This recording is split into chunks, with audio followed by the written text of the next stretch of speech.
Bien, lo que vamos a ver ahora son los enfoques que explican, o las teorías, mejor dicho, que explican las causas, la causa que genera inflación en las economías. Lo que vamos a ver es que existen dos grandes divisiones, o podemos dividir en dos grandes divisiones, el enfoque monetario y el enfoque no monetario que explican la inflación. Dentro de lo que es monetario vamos a ver una única teoría, que es la teoría cuantitativa del dinero, donde es una teoría, bueno, que desarrolla el economista Milton Friedman en la década del 60 y donde trabaja con algunos supuestos.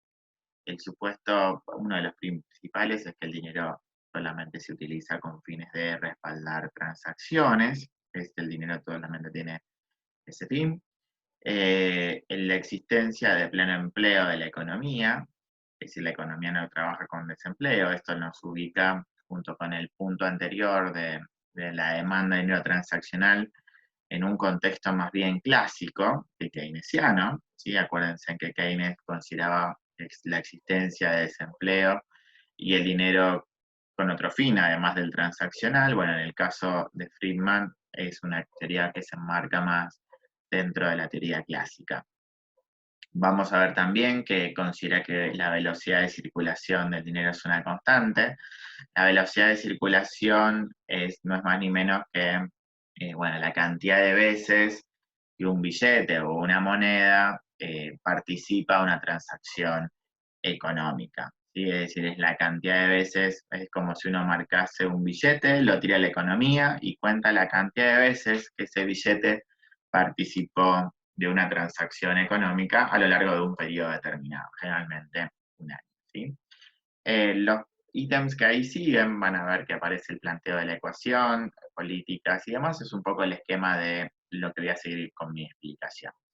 Eh, la teoría esta utiliza el enfoque monetario, utiliza una ecuación que es la teoría, justamente la teoría cuantitativa del dinero, que dice lo siguiente, que M por B es igual a P por Q. ¿Qué es M? Bueno, M es la cantidad de dinero que tiene una economía, la cantidad de dinero que hay en circulación en una economía.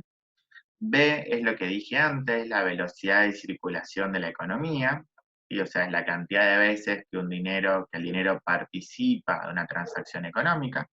Entonces tenemos como que de este lado izquierdo es la cantidad de dinero que hay en la economía por la cantidad de veces que circula, es decir, de alguna manera es la cantidad de transacciones con la cual participa la economía.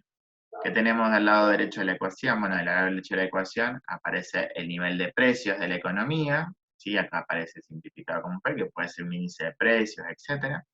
Y por otro lado, Q, que es el producto de la economía. Entonces, eh, de alguna manera lo que vemos esta igualdad, de hecho es una identidad económica, dado que, bueno, obviamente todo el producto de una economía, ¿sí? Fíjense en que lo que tenemos en el lado derecho sería algo así como el PBI de la economía, tiene que haber sido, dado que son los bienes y servicios producidos en una economía a lo largo de un periodo de tiempo, esto tiene que haber estado respaldado por el dinero circulando. Por eso aparece esta identidad contable, esta identidad económica, perdón. Eh, ¿Qué supuestos tiene? Los que antes mencionaba, se suponía que la velocidad de circulación es una constante y que el producto es un producto de pleno empleo. O sea, lo que supone esta teoría es que la cantidad de veces que un billete digamos, participa en una transacción económica a lo largo de un periodo de tiempo está dado. Y que el producto no es cualquier producto, sino que es el producto de pleno empleo de la economía. Lo cual acá la situación, digamos, es bastante sencilla, es decir, bueno, ¿qué es lo que causa el aumento de los precios? Bueno, lo que dice acá es muy simple, que si yo aumento la cantidad de dinero, como la velocidad es constante y el producto es constante, es por esta identidad, a mayor cantidad de dinero, mayor nivel de precios. ¿Sí? Entonces, de ahí nuestra ecuación nos dice algo simple que es justamente el problema inflacionario, la mayor cantidad de dinero que hay en la economía, provoca inflación, provoca el aumento de los precios. Desde el punto de vista del esquema oferta y demanda agregada, esto se entiende mucho mejor. ¿Por qué? Porque nosotros nos situamos en este punto inicial, con una demanda original y una curva de oferta vertical, porque no nos olvidemos que este producto es de pleno empleo, y tomamos muchos muchos de los supuestos de los clásicos, por eso hago una oferta vertical. ¿Qué es lo que vemos? Si yo aumento la cantidad de dinero, es decir, si por ejemplo el Banco Central emite dinero, emite circulante, esto va a aumentar M. Recordemos que M solamente sirve para hacer transacciones, el dinero tiene justamente un fin transaccional, por lo tanto si hay más cantidad de dinero, lo que va a hacer la gente es realizar transacciones. Esto es bastante sencillo de pensar, es decir, bueno, ¿qué va a pasar ahora? La demanda agregada va a subir, es decir, la gente va a hacer más transacciones económicas, pero como el producto está dado, es decir, el producto no puede subir porque es un producto de pleno empleo, todo se va a ir exactamente a los precios. Por eso el enfoque monetario me va a decir que, bueno, si yo aumento la cantidad de dinero, todo se va a traducir a un mayor nivel de precios. ¿Sí?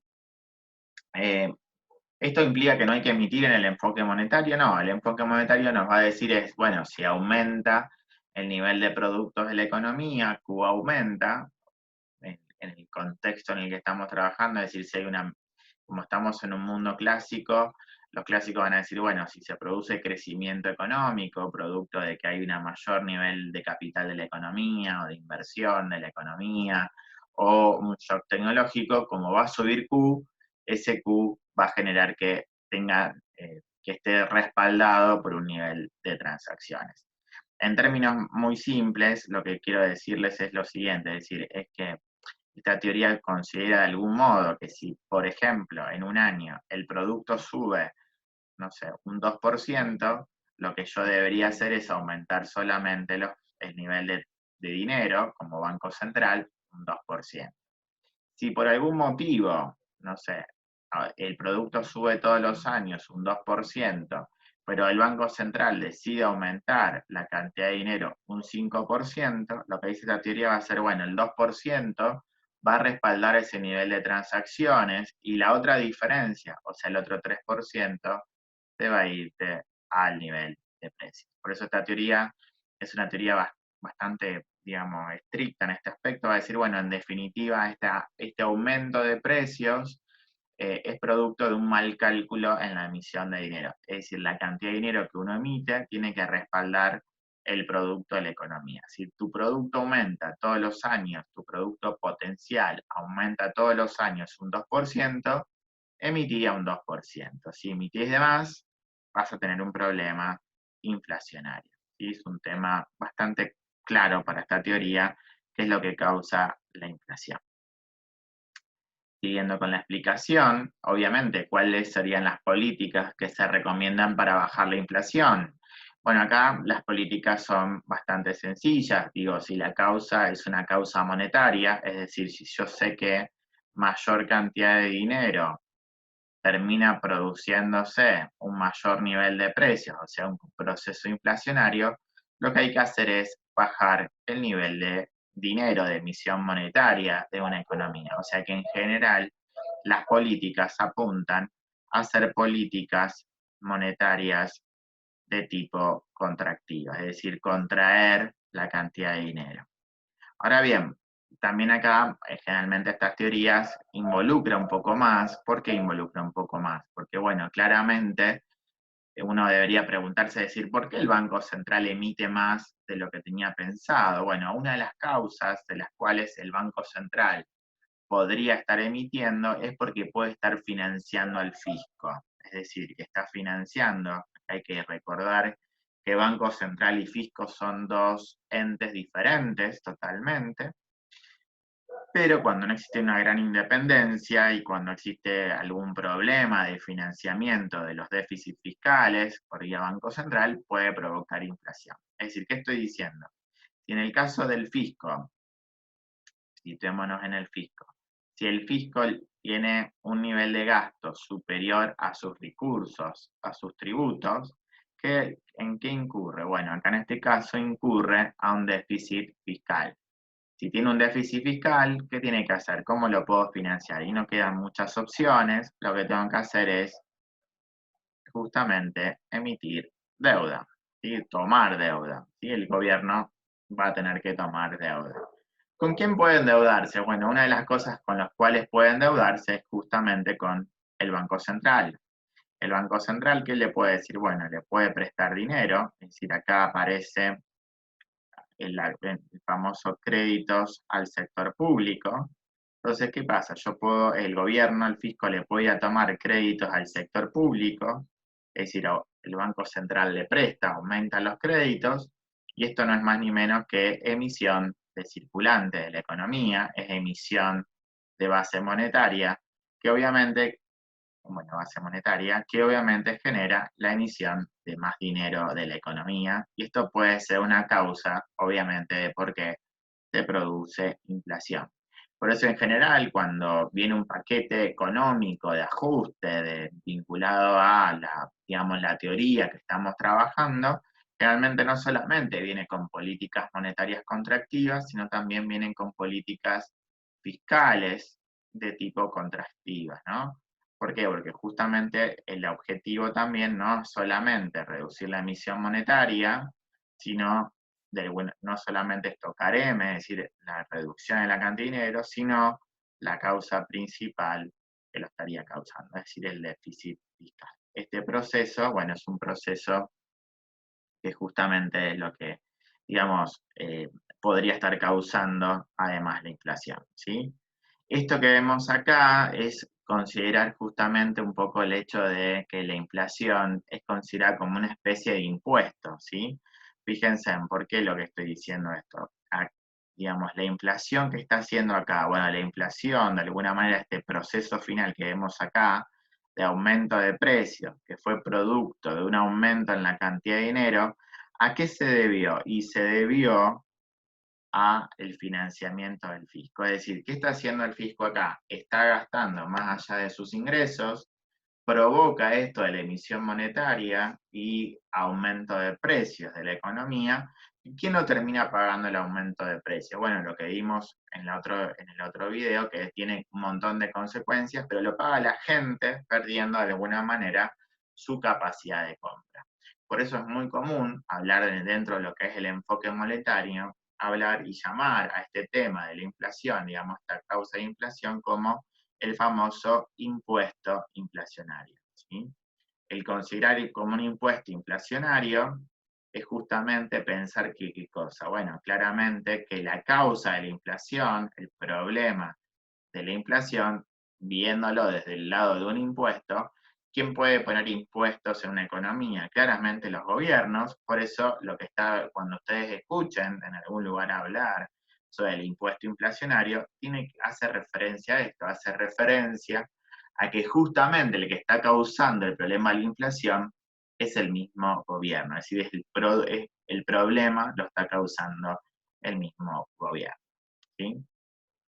Eh, digamos, es una palabra que no es políticamente no es neutral, digamos, es el que si ustedes escuchan a algún economista hablar del impuesto inflacionario, bueno, está haciéndose referencia a que en realidad lo que está causando la inflación es justamente el gobierno, y justamente a través de que, bueno, a través de que está gastando más allá de sus recursos y que está financiándose con la emisión monetaria vía Banco Central. ¿Sí? Por supuesto que acá hay un tema de mucho interés, es que justamente el fisco y el Banco Central son dos entes autárquicos, ¿no? Que esta cuestión acá debería estar separada. Entonces, esta situación también muchas veces se da cuando el Banco Central no tiene tanta independencia, más allá de lo que dice la ley, ¿sí? De hecho, la Carta Orgánica del Banco Central habla de su autarquía y de ser un ente autárquico. Bueno, no siempre eso ocurre en la vida real, más allá de lo que dice el titular. ¿Cuáles son las críticas a la teoría? Bueno, las críticas que tiene el enfoque monetario de la inflación es bastante sencillo, generalmente tiene que ver con justamente pegarle a los supuestos de las teorías. Uno de los primeros de los supuestos es el hecho del dinero transaccional, es decir, no todo el dinero que se demanda en la economía tiene como un fin el fin de la demanda transaccional, sino que, bueno, vimos justamente que el dinero también se demanda con un fin de que no sea transaccional, ¿sí? Entonces acá una de las críticas a la teoría es decir, bueno, no todo es por un tema de transacciones. En segundo lugar, otra de las críticas que más se tienen es justamente el hecho de que no trabajamos con pleno empleo, ¿sí? En general, la economía, el enfoque monetario considera, ¿sí?, que estamos bajo un contexto de pleno empleo, lo cual tampoco en muchos casos es totalmente cierto, lo cual un aumento en el nivel de transacciones podría generar también un aumento del producto de la economía, es decir, no todo puede irse al nivel de precios, sino que también podría irse algo hacia el nivel de producto, ¿sí?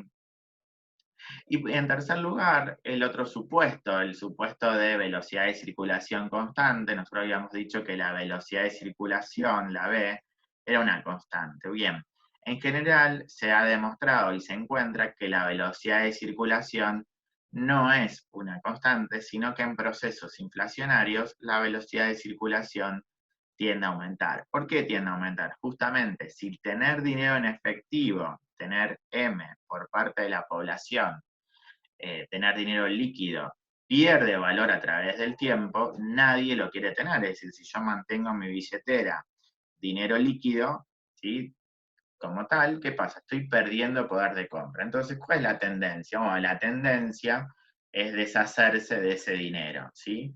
¿Hacia dónde? Bueno, muchas veces cuando uno se deshace del dinero se va a los bienes, ¿sí?, a bienes de consumo durable, o incluso a las monedas extranjeras que hablamos un poco antes con el tema de la fuga de capitales, ¿no?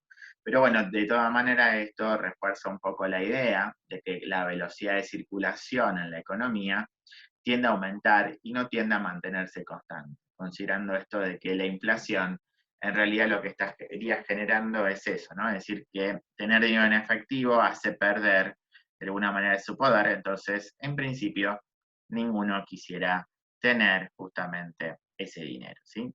Bien, a continuación veremos otras dos teorías que son no monetarias.